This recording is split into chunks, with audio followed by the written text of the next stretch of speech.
Hello dear student, welcome back to Civilage academy. जो हमारी classes हैं UP triple S C draftsman के लिए आप लोगों को पता ही होंगी। यूपी ट्रिपल एस सी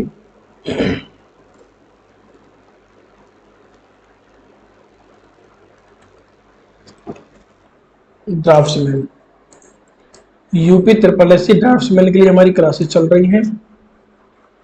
तो इसमें हमारा जो चैप्टर है वो चल रहा है गणना और चित्रण। उसमें शायद ये 4th या 5th क्लास है। इसे मैं हो सकता है आज कंप्लीट कर दूंगा चैप्टर को। अगर आज नहीं हो पाया, क्योंकि चैप्टर काफी बड़ा है और 20 नंबर का ये चैप्टर आता है, अगर नहीं होता है तो मैं कल की क्लास में इसको कंप्लीट करने की कोशिश करूंगा। आज का जो टॉपिक है वो है चित्रण और मानचित्रण यानी मैपिंग।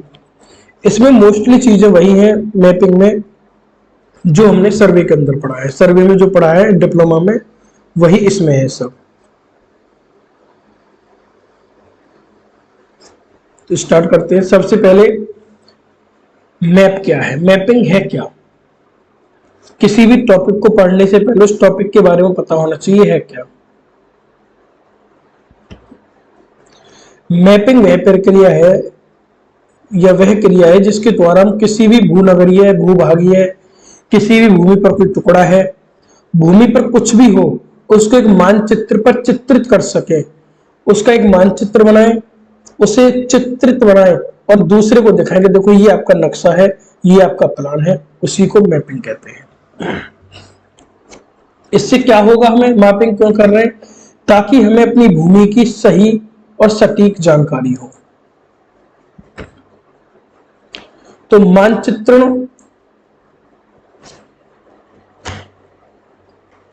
वह प्रक्रिया है जिसके द्वारा किसी भी क्षेत्र की भूभागीय विशेषताओं के एक मानचित्र पर चित्रित किया जाता है। जो मैंने बताया वही है। और इसे हम क्यों करते हैं? ताकि भूभाग की सटीक जानकारी प्राप्त हो सके। अब इसके कुछ टाइप भी हैं मानचित्रण के प्रकार। तो प्रकार देखते हैं। सबसे पहले टोपोग्राफी। टोपोग्राफी मैपिंग जब हम करेंगे तो हम इसमें ये देखेंगे जो हमारी भूमि है उसकी ऊंचाई कितनी है, उसका ढलान कैसा है, पहाड़ कहां पर है, नदी कहां है, सड़क कहां बन रही है, किसी का मकान का, ये सब हम टोपोग्राफी यानी किसी भी चीज की टोपोग्राफी देखना। तो टोपोग्राफी मैपिंग क्या है? इसमें क्या है, ऊंचाई, ढलान, नदियां, पहाड़, सड़क आदि का हम मानचित्रण करेंगे। इसी को कहेंगे हम टोपोग्राफी मैपिंग। नेक्स्ट आती है कैडस्ट्रल मैपिंग। कैडस्ट्रल मैपिंग है कि ये क्या हो गया इसमें, ये आपके चल क्यों नहीं रहा है,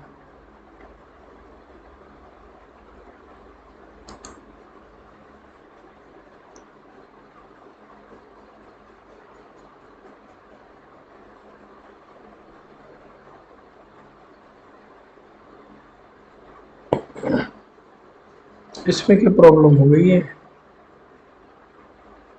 चलो जो भी हो, फिलहाल चल गया तो पढ़ाता हूं मैं, अगर नहीं चलता तो फिर देखता हूं क्या टेक्निकल प्रॉब्लम है।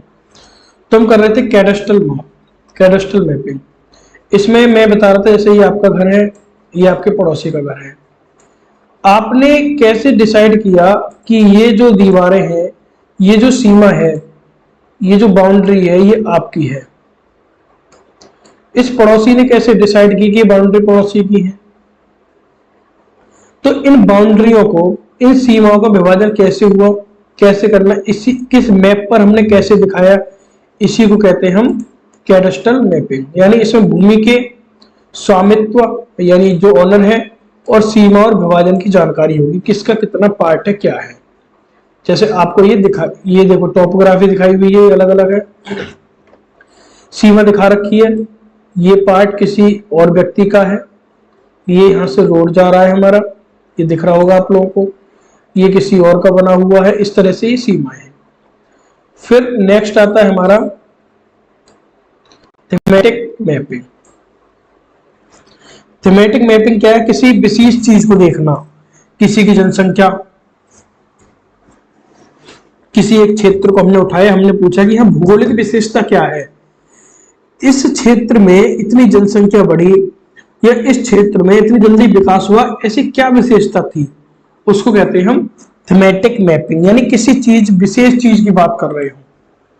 तो इसमें केवल अपने नोट्स में तरह लिखना विशेष विषय के बारे में बात कर रहे हो। विशेष विषय क्या है, जनसंख्या, वनस्पति, भौगोलिक विशेषता, ये जो मानचित्रण पर दिखाएंगे हम वो विशेष विषय होगा जिसे थीमेटिक मैपिंग कहेंगे। उसके बाद आती है थियोडोलाइट। थियोडोलाइट सभी ने पढ़ा होगा। थियोडोलाइट एक उपकरण है जिसके माध्यम से हम अपने क्षैतिज और ऊर्ध्वाधर कोण मापते हैं। थियोडोलाइट कोण मापने का यंत्र है। इसका उपयोग क्षैतिज और ऊर्ध्वाधर कोण मापने में होता है, ये मैंने बता दिया। और ये जो इंस्ट्रूमेंट आपको दिख रहा है, ये इसी का नाम है थियोडोलाइट। इस यहां से हम एंगल मापते हैं इसमें, हॉरिजॉन्टल और वर्टिकल। नेक्स्ट है चेन या टेप। जैसे मुझे ये लाइन है, यहां से यहां तक इस लाइन की दूरी कितनी है, कैसे मापूंगा? तो या तो मेरे पास चेन होनी चाहिए, टेप होनी चाहिए, जिससे बता सकूं कि ये 10 मीटर की है या 15 मीटर की है, 50 मीटर की है। तो दूरी मापने के लिए जो उपयोग करते हैं उसे चेन या टेप कहते हैं। जितना हाईलाइट कर रहा हूं केवल अपनी कॉपी में उतना ही लिखना है, फालतू का नहीं लिखना। और मैं पीडीएफ दे दूंगा, इसी को आप पढ़ लेना केवल। ये टेप है हमारी और ये वाली हमारी क्या है, जरीब, जिसे चेन कहते हैं। फिर आता है लेबलिंग इंस्ट्रूमेंट। लेबलिंग क्या है? कोई भी दो पॉइंट है, एक पॉइंट ये था, एक पॉइंट ये था, किसी एक रेफरेंस पॉइंट से ये कितनी ऊंचाई पर है, ये कितनी ऊंचाई पर है, यानी कि ऊंचाइयों का अंतर जिसे हम मापेंगे उसी को लेवलिंग इंस्ट्रूमेंट कहेंगे। ऊंचाइयों का अंतर मापने के लिए लेवलिंग इंस्ट्रूमेंट का उपयोग हम करते हैं।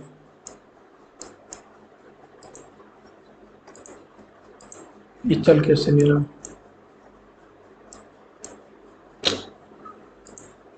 ये क्या हो रहा है आज?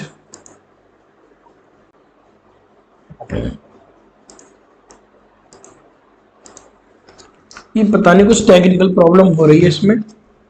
जितना मैं कोशिश करूंगा मैं पढ़ा सकता हूं, क्योंकि आप लोगों का पेपर हारा, मुझे भी फिर टाइम नहीं थोड़ा सा, तो मुझे कंप्लीट करना है।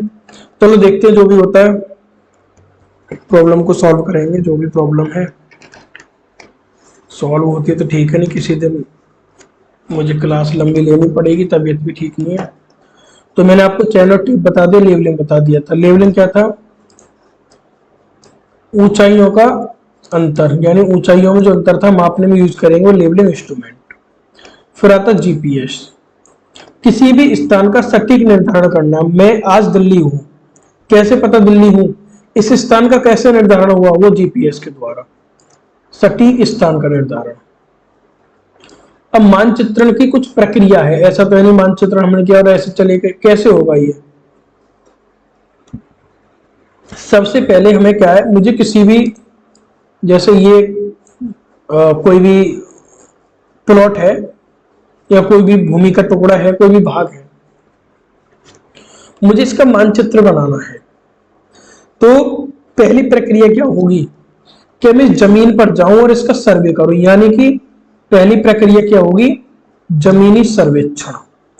उस जमीन पर जाओ जिस जमीन का आपको सर्वे करना है, यानी इस क्षेत्र का निरीक्षण करना और इसकी माप लेनी है वहां जाके, इसकी स्थलाकृति मुझे देखनी है कैसी है। उसके बाद में जब मैं इस जमीन का सर्वे करूंगा तो फिर यहां ये देखूंगा पेड़ कहां पर है, कहां से रास्ता निकल सकती है, कहां पर एक रूम बनेगा, कहां आपको बेडरूम बनवाना है, ये सारी चीजें मैं एक डाटा कलेक्शन करूंगा। यहां से क्या क्या डाटा लूंगा यहां से। Second step, data collection. सर्वेक्षण के दौरान प्राप्त आंकड़ों का संकलन और उनका विश्लेषण करना। जब मैं वहां की जमीन देख लूंगा, वहां का डाटा ले लूंगा, तो फिर मैं वहां से मानचित्र का निर्माण करूंगा। और ये 3 स्टेप मेरी मानचित्रण की प्रक्रिया में। और लास्ट जो होगा, मैप का वेरिफिकेशन। अब कुछ अवधारणाएं यानी इसके की कंसेप्ट है मानचित्र बनाते समय। सबसे पहले स्केल, स्केल कहो या इसको आरएफ कहो, इसको या तो स्केल कहो आप या इसको आरएफ कहो, रिप्रेजेंटेटिव फ्रैक्शन। ये क्या होता है? वास्तविक दूरी। ये क्या है? वास्तविक दूरी, जो एक्चुअल दूरी है, और मानचित्र पर दिखाई गई दूरी का जो रेशियो है, जो अनुपात है, उसे मैं स्केल कहूंगा। सर ये अनुपात को आप स्केल क्यों कह रहे हो? देखो मैं इसी चीज को लेता हूं, यहां पर गया और यहां से लेके यहां तक मैंने एक रोड बनाई, और ये रोड मैंने देखा 45 किलोमीटर की थी। क्या मैं इस 45 किलोमीटर को अपने किसी भी, मेरे पास ऐसी कोई ड्राइंग शीट है जो मैं उसमें दिखा दूं कि ये 45 किलोमीटर की रोड है? नहीं खींच सकता मैं इतनी बड़ी लाइन। तो इस कंडीशन में मैं क्या करूंगा? एक स्केल मानूंगा। 1 सेंटीमीटर बराबर कुछ है, मान लिया 1 सेंटीमीटर 10 मीटर, यानी कि जो ग्राउंड पर 10 मीटर है वो लाइन मेरी ड्राइंग शीट में 1 सेंटीमीटर की, इसे कहेंगे हम स्केल। सेकंड है कंटूर। जैसे लेवलिंग से मैं क्या कर रहा था कि कुछ पॉइंट थे मेरे, इनकी मैं दूरी देख रहा था कितनी ऊंचाई है। अब कुछ पॉइंट होंगे मेरे और एक लाइन खींचूंगा, इन पॉइंट को समान ऊंचाई पर जो मिलाएगी उसी को मैं कंटूर कहूंगा। समान ऊंचाई वाले बिंदुओं को जोड़ने वाली रेखाएं कंटूर कहलाती हैं। आगे चलते हैं। फिर आता ओरिएंटेशन। ओरिएंटेशन क्या है? ये वास्तविक जो दूरी है उनको मिलाने वाली प्रक्रिया ओरिएंटेशन है। फिर मानचित्रण का महत्व, इंपोर्टेंस क्या है मैपिंग की? निर्माण कार्य में उपयोग होगा, भूमि उपयोग योजना बनानी हो वहां इसका उपयोग होगा, संपत्ति का निर्धारण करना हो वहां इसका उपयोग होगा। ये मैप के बारे में हो गया। नेक्स्ट आता है आपका छत के बारे में। इसे मैं जो आपको कल कराऊंगा, इस समय टेक्निकल प्रॉब्लम बहुत ज्यादा हो रही है, हो सकता है मैं बीच में रुक जाऊं कहीं, तो इसको, एक तो आपके इसमें रूफ है, क्या रह रहा है एक बार मैं देख लूं। इसमें केवल रूफ के बारे में आपको पढ़ाना है, वो भी इम्पोर्टेंट, और सीढ़ी, यानी 2 क्लास और होंगी इसकी, 2 क्लासों में इसे कंप्लीट कर दूंगा। 2 क्लास में चैप्टर कंप्लीट हो जाएगा मेरा, उसके बाद में हम नेक्स्ट चैप्टर देखेंगे अपना।